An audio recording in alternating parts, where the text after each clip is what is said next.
go, people. We are packing for Boston. Yes, we are back on the road. I just got back from a trip. Are we ever off the road? 3 days ago. When did I get back? Sunday night, so 4 days ago. And Boston Marathon is in 4 days. So I'm sort of packing all my stuff now. But I'm about to go for a run with Sean, who I've recently met here in Chicago. Sorry, I'm just going to have my head covered for a bit. So this is, Soar is a sponsor of this series, and I haven't used these yet, clearly, but like, do I have the confidence to wear a blue pair of tights? I might go with them, actually. You should. They're pretty cool. They are so light. I just don't know where the gels... Yeah, I believe I saw it in the back. Where is it? Oh yeah, the whole thing has Yeah. this. I haven't actually touched these yet, but wow, that's very cool. So these are Great the material. Marathon S shorts. These are a new pair, I think. Yeah, actually, now that I think about it, you can actually load a lot of gels in those back pockets. Okay. You may see me wearing these in Boston. I don't know. The color is a little bit... And they go great with the Sweat Elite singlets. The black one? Yeah. Yeah. Where is that? Because it has a little blue in the bottom. I'll find it. But yeah, packing my stuff up for Boston Marathon. So I've been teasing people on Strava for a bit. I don't know if anyone really cares, but at least I've been saying that I might be going for sub 220. Let me be clear, I am not going for sub 220. I'm not in shape to run sub 220. But with that said, training has been going really well. And when I was away last week, I filmed, I think it was 7 or 8 athletes in 9 days. And during that time, I did a workout that was a 20k tempo run, which I did with no predetermined pace or anything. It was just purely effort at zone 3. For those that aren't familiar with zone 3, we'll talk more about this in this series, and it's already talked about at length in our podcast series if you want to go check that out on the Sweat Elite podcast called Training Talk.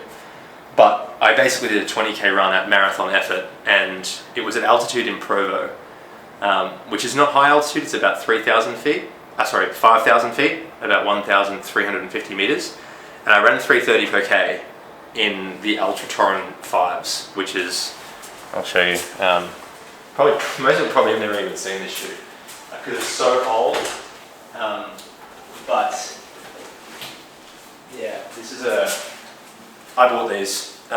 This is the stride meter. I'll talk to you more about that soon. They're not heavy, they're not light, but they don't have any, they've got no drop. And so I figured if I can do that at 3:30 at altitude, and these probably would have been pretty close to 2:19, 2:20 marathon pace if I was at sea level with shoes on. Now, I'm not overanalyzing this stuff, but it did lead me to believe that I'm probably not in too bad marathon shape, but I haven't done any long runs. I basically haven't run over 25k, and I've only done 2 runs over 20k in the last 3 months because everything's been speed-based.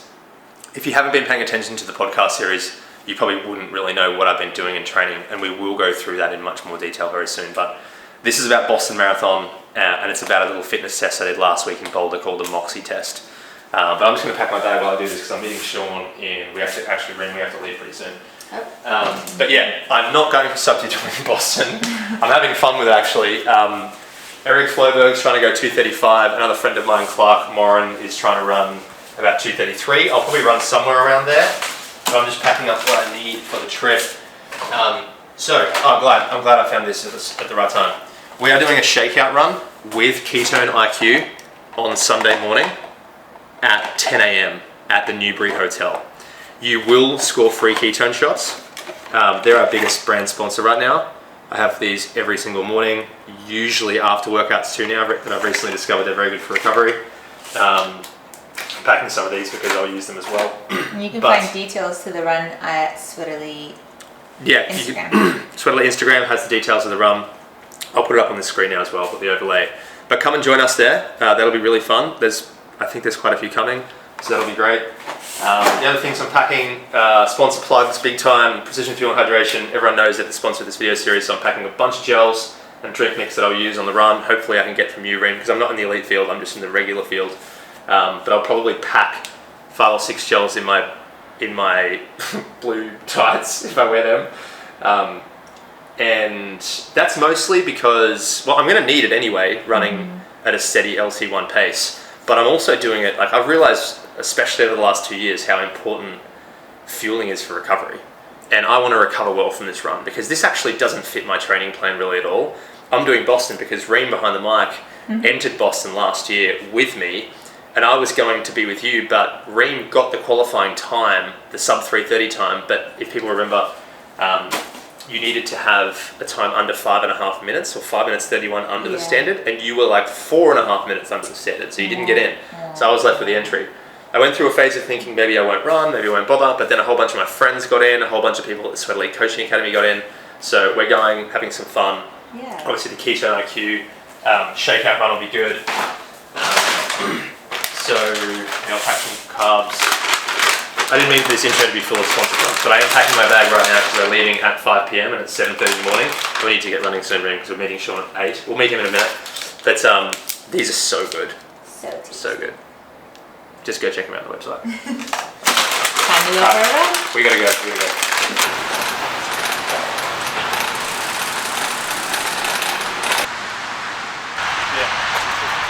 So we introduced him already on the camera. This is Sean. I've been doing a bit of running with Sean. So how are you feeling leading into Boston? I'm feeling great. Yeah? I'm ready to go, yeah. Nice. So what's your... I'm actually super curious to see how you go. And no pressure. Being on the video does add a little bit of pressure, but just know that at the end of the day, it's your race. But your best is 2:29? My best is 2:29 in Chicago. Yeah. I think after this block, at 2:25 should be reasonable. I keep telling Sean he's in 2:21 shape because he's been ripping workouts basically faster than I can normally do them. But no, I'm excited to see how you go, man. So sub 2:25? Yeah. I haven't looked at the weather forecast last day. What's it looking like? Today I just looked, we're looking about 64 is the high. Okay.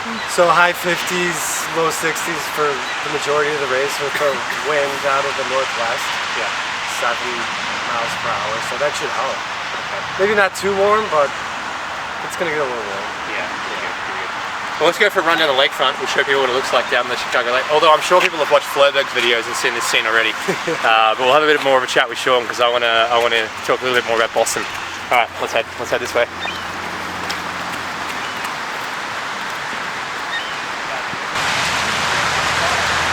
These flights just got delayed. So Sean, I want to ask Sean a little bit more about his prep because I haven't been prepping for Boston really at all. But you go this way. How's your prep actually gone? Tell Reem your last 8 to 10 weeks. My last 8 to 10 weeks has gone very well. I've added elevation gain into my training block, which I've really never done before. Because how have you done that in Chicago? So I've done that by going to Waterfall Glen, which is in the suburbs, western suburbs of Chicago, and that's really added a lot to my training with the elevation gain and the rolling hills, and it's also beautiful. So it's nice to switch it up from here being so flat and getting out into nature and into some nice rolling hills that can hopefully simulate Boston. So if anyone running Chicago Marathon this year are wondering if the course is flat, maybe you can give some insight. You've been living here for a while. There is no hills anywhere near here. Waterfall Glen is like half an hour drive? Yeah, half an hour west. Yeah. The Chicago Marathon route, yeah, is very flat, except for the end at up Roosevelt, which is just a little hill. So yeah, if you want a PR, Chicago's probably a great place to come to. Yeah. I'm going to put a bit of pressure on you here. If people want to track you on the weekend, what's your number? My bib is 391. Woo! 391. Okay. Track Sean, let's see how he goes. Yeah. But I think, look, I say this all the time. I think with Boston, and people know this, right? It's hilly. It could be a headwind the whole way. It's going to be a bit warm. Honestly, if Sean runs 225, 226, like, that would tell me he can run 221 at Berlin. So I think I was having a joke with Eric Floberg the other week about how ballsy he is for putting a time goal on Boston, because Boston, the weather and the course and the wind can be, well, of course we know the course, but the wind and the weather can be anything. So I think making sure you adjust to those types of variables with your goals is really important. So yeah, we'll see how we go.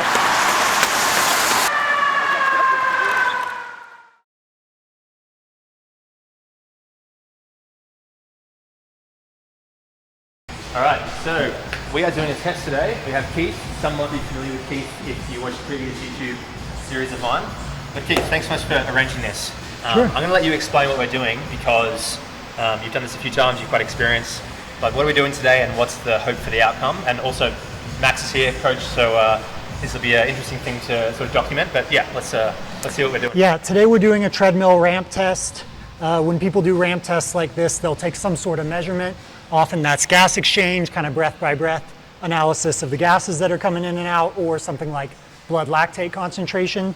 Today we're using a piece of kit called a Moxy monitor, which is a near infrared spectroscopy device. It's the same technology that powers like optical heart rate in your wristwatch or a pulse oximeter, but this measures oxygen saturation in the microvasculature, kind of the capillary beds of a working muscle. So ultimately what we're able to do is get a number that reflects the supply-demand relationship of oxygen in a working muscle in live time, which tells us some interesting things about somebody's proximity to their threshold, which we could talk about as the transition from sustainable effort to unsustainable effort. Can you describe a little bit like the some of the benefits that this has versus other types of intensity testing using either blood lactate or gas exchange, Sure. measuring VO2? Yeah, so intensity, the way I understand it, intensity is sort of a local phenomenon where the most important thing for a effort, a given pace being sustainable or unsustainable, is going to be whether we can create metabolic steady state in the muscle and just a balanced supply of oxygen versus its demand. So your pace zones, your power zones on a bike, lactate zones, those are all proxies for what we believe the supply-demand relationship of oxygen to be at those paces. But, you know, technology like Moxy makes it possible for us to measure that variable instead of relying on the proxies. Okay, yeah. Do you think that to some extent this is still somewhat of a proxy for, you know, the physiological adaptations we want to make, or is it really getting at it about as directly as you can? You're able to measure and get a really clear idea of what the scenario is in the body at that moment, but as far as what the adaptation that's going to result from spending time in that physiological scenario, whether that's over delivery at easy effort, high level steady state at something like tempo pace, or, you know, just utilizing oxygen way faster than you can deliver it, the adaptations that somebody will get from that are a little bit individual, right? Do you think that, you know, this type of testing is going to come to a more prominent role in running, but also other endurance sports over the next few years? Do you sort of see it as like gaining in prominence relative to lactate testing? I think it's arrived. Like, I think people, you know, really smart coaches like Olav or people like them have found that they're going to use a constellation of everything available to them, but that includes this hyperlocal sample. It gives us an idea of whether oxygen is making it all the way to the end user, which is the muscle, versus gas exchange tells us about like whole body oxygen consumption, and then lactate is that kind of proxy of carb metabolism, right? So you're really just getting this constellation of measuring a lot of different things. It's not a matter of one being better or worse than the other. They just tell you different things that help you get a balanced picture of the athlete. Okay. Before we strap on the sensors, what does the test entail? We've got some 5-minute blocks. Yep. Yeah. So we're doing a 5-1 test. That's going to be 5 minutes of work, 1 minute of rest. That's going to start with no warm up at very easy effort, so we can visualize the transition from rest to very low intensity, and then it's going to get faster and faster until we kind of cross your threshold and get a little bit beyond it. This is not a test that needs to go to failure. We don't have to peel you off the treadmill at the end. It really just needs to be getting us to a pace that you can't sustain for 5 minutes, which is a pretty extended period in the grand scheme of things. Awesome. Let's get moving. Okay, we're gonna get sensors attached and then get to it. So we're gonna do your left rec fem, kind of that middle quad. So if you just give me a good flex there, I'll go right. Don't be bashful, Matt. Show off your quads. Which one? Right on there. And then I'm gonna wrap around. Just having a snap for it. Oh yeah. As you should. I do love these the carb chews precision. Do I have to flex or? Nope. No. Yeah, I just wanted to kind of find the right just spot. wants We to want to flex. get a really good spot right on the belly of the muscle. And then it's really important because the way that this piece of kit works is shining light into tissue and measuring the wavelengths that come back. It's very important for us to not have any light leaking into the bandage. Oops, could you lend me a finger to hold that right there? Good, thanks. Yeah. Okay, so I've got heart rate. So we have a heart rate strap as well. This should pop up here any second. First Moxy. Can I possibly put any more sensors? You could have more. Yeah. I used to have a third Give me a Moxy lactate- before I give me a broke lactate it. device. Continuous glucose monitor. I could put a glucose monitor on. I don't Okay. have that on. Let's try it. Okay, so this pops up. Right now so you have the Moxy is measuring, shining light into tissue and measuring the density of blood under the sensor. So you have 12.96 grams per deciliter of hemoglobin right under the sensor, and 48-ish% of that hemoglobin is bound to oxygen at this moment. So what we think of is like high or increasing SMO2 is easy effort, low or decreasing SMO2 is hard effort. It's a little more complicated than that, but that's the basic idea. So basically right? there's less oxygen available in the blood at higher intensities because it's being processed much more quickly. Yeah, it's not about availability, it's like arrival versus disappearance into Got the it. muscle cell, Yep. right? Utilization would be probably the better term. And now I'm gonna hit this, thank you. And then this should pop up if we've done our job How well. many HMNs this morning? I had one in the morning. I'll have one now, and probably one when it starts to get tough, Yeah. middle of the workout. This is also not one of those tests where we need the failure. Like if you get a good 9 out of 10 out of yourself for today, not lifetime, we'll be golden. All right, I am ready to go. So, yeah, so we're gonna walk over to the treadmill and we're gonna start running in 5, 4, 3, 2, hang on a second. There was one more button to press. 3, 2, 1, go. Do we want something up on the YouTube? Yeah.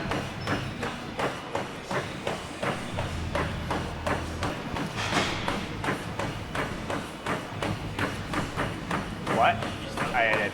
What we're looking for when somebody starts exercising is a drop in the SMO2 right away, which you can kind of visualize here. We can see this like steep drop down. That confirms for us that the muscles under the sensor are actually heavily involved in the activity of running, which is exactly what we want. So I'm looking for that confirmation in the first step, and we see that, so that's a great thing.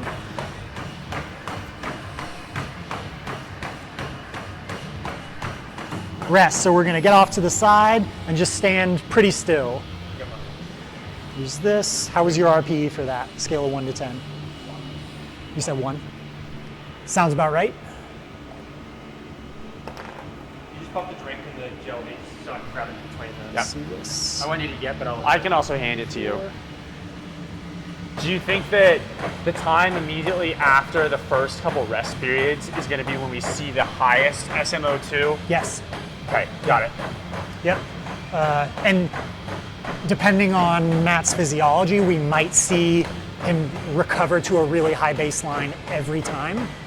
But certain physiologic limiters might make that recovery SMO2 get lower and lower. Yeah, right? yeah, yeah. He's not able to get to as a recovered state within As an 1 minute. empirical, as in, he's not going to get up as high empirically. And that's but what's it's still interesting gonna- about this is it shows us somebody's kind of individual cascade of fatigue. Yeah. It should drop, like in a fit person, it should drop very quickly, and then immediately you get on top of it and start rising again. Got it. Whereas in later periods, when he's working more at steady state, it'll drop down. It might rise up a little bit, but it might just stop dropping and go flat.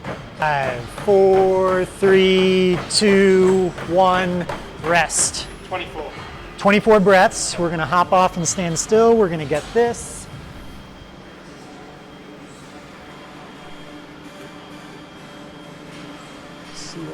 here. 6. And then how about RP? 2 out of 10. And now we're going to 7 flat.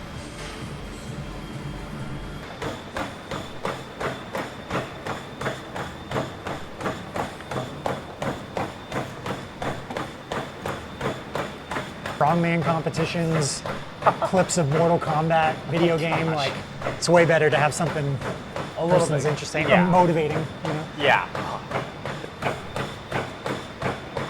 3, 2, 1, rest. 26. 26 breaths, excellent. 2 out of 10. Here's this, still 2 out of 10? Yeah. Okay. You got 25 seconds. 3, 2, 1, go. Put a pin in that. Okay.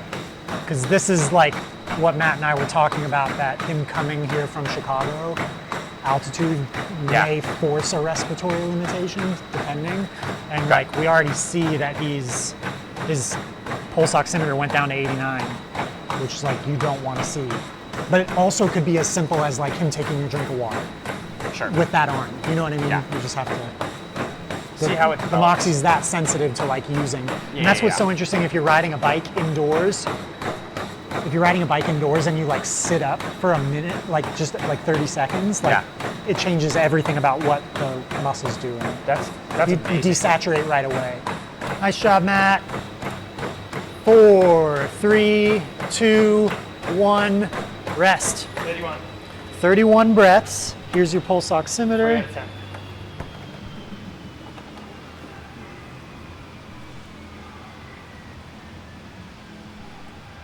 And then let's see this thing.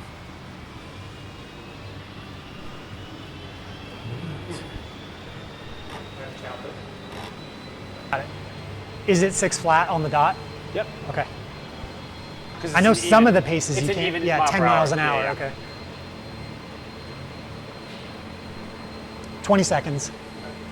In 3, 2, 1, go. Oh, that 25 watt increase just every time. The last step was about 305, right? Yeah. And then we do have one more 30-second jump to 530, and then it's going to get tighter. Yeah. So it's the faster the pace, the more it's going to suppress that. We're going to see a steeper slope at the beginning, and then not quite getting on top of it as quickly. So it's like steeper, and it's going down for longer. Right, exactly. So it's less flat. We can already see a downward trend at that one that we did see in this sort of steady state one. Stride looks a little bit less smooth, to be honest. I've got it.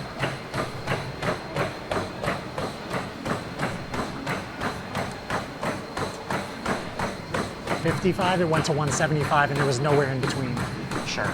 I mean, he is in between right now, but it's just how long is he going to be in between?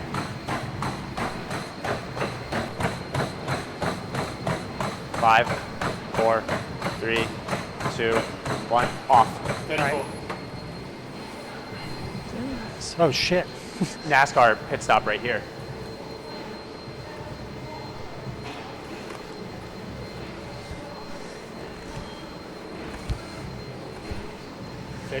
Can you look up the next pace, Max? Yeah, we're going to 5:30. 1. That's okay. Go for it. Go. So this is 5:30 pace? Yep. Exactly. And then this was his data. 5 out of 10. 34. 34 breaths. There's always a step like that where you frantically have to figure something out.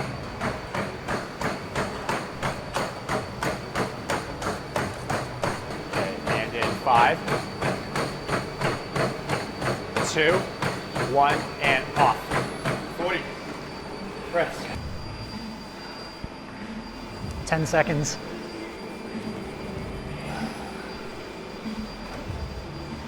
Three, two, 1. And go. Did you happen to take a look at this? I did. I wrote it all down. Oh, okay, thank you. 10 RPE, 40 breaths per minute, 94% at 530 pace. 40 breaths, that's what I was looking for. Yeah. I'm gonna get the HV vent open up for him. I imagine he might want it at the end of this step. Just gonna get it ready just in case.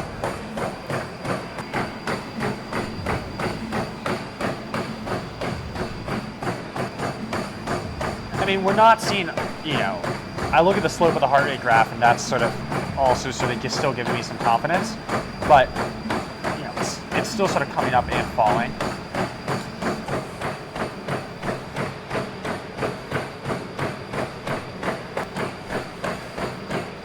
Three, two, one, and off. 51. 51 breaths. 6 out of 10. 51. Do you need any ketones or gel? Ketone? Yep. I opened it for you already. You said 51? Yeah, I got it. RPE met? 6 out of 10. I got both of those, and then Okay. what's this say? 88.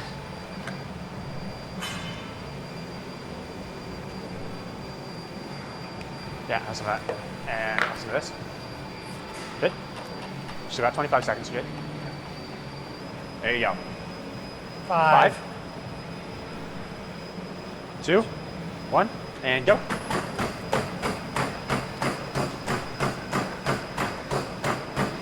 You're just trying to find rhythm here as quickly as you can and just show us good, flat, steady state, just cruising. Nice job, Matt. Because this, what we're not touching here is substrate. You know what I mean? It's got nothing to do with that. It doesn't matter whether the oxygen is reacting with, not reacting, but being combined with fat or carbs or anything like that. Right, the way it is with the mask. It's it's what happens before all that, where you tie everything together. Yeah, so it's not any substrate stuff. Yeah. But that's why it's so interesting to combine the two, because you get this very big systemic picture and then a hyper-local picture. That's awesome. Light footsteps. Counting to 3, 2, 1, count. Light footsteps. Good. 5.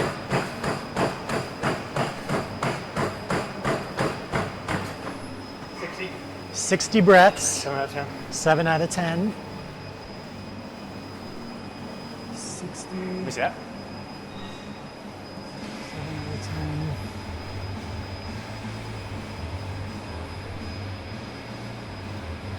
10. $89, Keith. Okay, perfect. Thank you.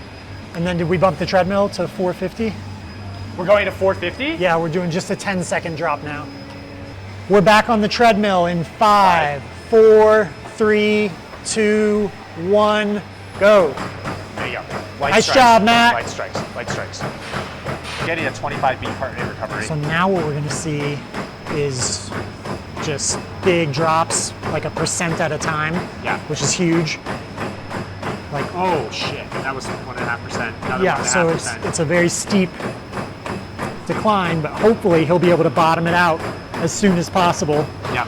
And get it flat. I think it's gonna bottom out, but it's gonna bottom out lower than it did before. So if it was at 22, 23 before, we're gonna get down to 19, 20 at the very highest. Maybe. For the bottom out. And that's hopefully, you want to see the number get lower when you work harder, meaning you are actually getting oxygen all the way into the cell, right? All the way into the muscle. Contraction anaerobically, but there's no such thing as an anaerobic whole body performance condition. It's all right. About to be done. You got it. Light strikes. Come on. Light strikes. Eyes up. All right. 2. Let's take that pulse ox as quick as we can.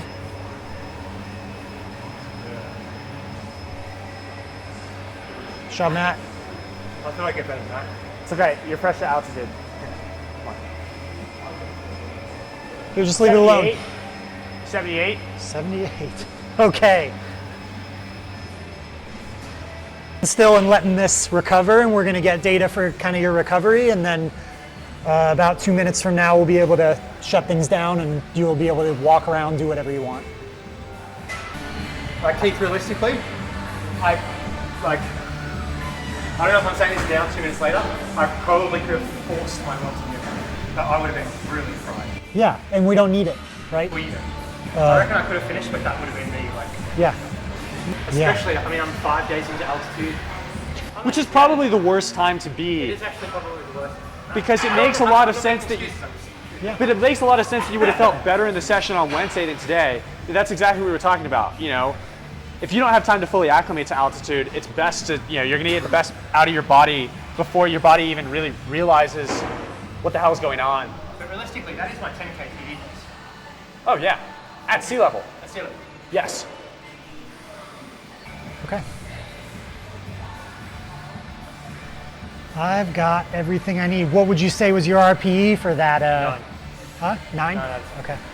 I reckon if I pushed to the end, it would have been pretty close to 10. And I just want to see somebody tell me that they got above 8.5. Otherwise, it casts a little bit of doubt on the test at a whole. Maybe they didn't push far enough. But then also, if you quit and you said 7, that would be a problem too, right? No, we want to get in that good hard area. Basically, like, you know, we're using words like threshold and LT2 and things like that. When you cross that, you've gone in what sports science will say, you've gone from what's called the heavy domain of exercise to severe domain of exercise. So if we're talking about RPE, I want to hear a number that's severe. 8.5, 9, 10 out of 10. In my mind then, when I was looking at the clock, I was like, there's 3 minutes to go. And my mind was like, I remember Keith saying get to like 95%. I'm like, I'm at that right now. And if I get to the end, I'm going to be like borderline trying to stay on the treadmill. Yeah. Like I'm just going to be like, I think that, not that it really matters, but from a performance standpoint, I think that looking at the clock is the number of times when, you know, I've been balls deep into a rep. If you look at the watch and you see how much time is left. oh, it's never good. Oh, you just want to quit. I mean, I'm not saying you're quitting, you know, we have so many metrics that show you're working really fucking hard, but still, once you start thinking about how long you have to sustain the effort for, the task becomes mammoth. I feel like if I wasn't looking at the watch and you guys were just like, a little bit more, a little bit more, a little bit more. That's what I was trying to do. Because this is all about like trends, when we look at the graphs later on, we'll be able to kind of tell the future of what would have happened had you gone 45 seconds more, 90 seconds more. So we didn't need you to actually do it. We had to get you deep enough into the interval to actually tell the story. In order to make that model, yeah. Yeah, but it's all good. You did great. You did great. We had clean data all the way through, minimal snafus. I've had many more snafus in tests, so it's all good. You probably ever dealt with a guy that's sweaty before? With the Moxy thing going off. I don't keep records for that. But records yeah, I have had light leak in, and it's a huge bummer when it happens. So it's like learn to use plenty of tape. But yeah, we're done. You're going to be welcome to cool down, and then I got to spend some time with this before we can talk about it. Okay. Another thing that I was thinking of, I mean, hop on the treadmill, but I was like, I think if you take your nutrition, I mean, it's short enough that to some extent, regardless of when you take it might not matter. But if you take your nutrition when you need it, you're screwed. I think you need to take the nutrition, you know, I was thinking based on just sort of your body language, you should have had everything that you had after when you did, one step earlier. Because I just don't think there was enough time. I think you already crossed the line where that shit wasn't gonna make a difference for you, you know? But I probably didn't do that very well, I feel like. I mean, you don't really want to put it in mentally having the glucose continuously hit. It's more like a... Totally. I mean, this is what Jamie was explaining to me a year ago. There have been studies that have shown that even if you take water with carbohydrate in it, you swill it around in the mouth, spit it back out, it actually sends the same signals to the brain that, okay, glucose level is going to be rising, so all of a sudden the need to, you know, get an energy source to produce ATP, it doesn't seem as dire to the body. You can't trick it that way forever, but if we'd added extra maltodextrin into that bottle, and then you just sort of take it, swirl it around, spit it back out after every step, I think you can keep yourself, you know, you're getting something from that. But, I mean, on the whole, very good execution. Matt, what's your guess for what your max heart rate would be in something like this? What do you? 185? Okay, it was 180. There you go. But like, what would you see in training I almost never take heart rate. Okay, got I it. don't know. Understood. Max output would be suppressed at altitude anyway. So I think if we see a 4 to 5 beat difference in sort of sea level max or sea level perceived max versus altitude perceived max, I think that. Well, the max of our test isn't his true maximum. Right, exactly. It would tick up a little bit if you did that, forcing it like you were talking about. If we were like, go, go, go, last a little bit. This is very good. Dude, watching that made me tired. Yawning. Shit. Max needs to take a rest day tomorrow now. I did the test in spirit.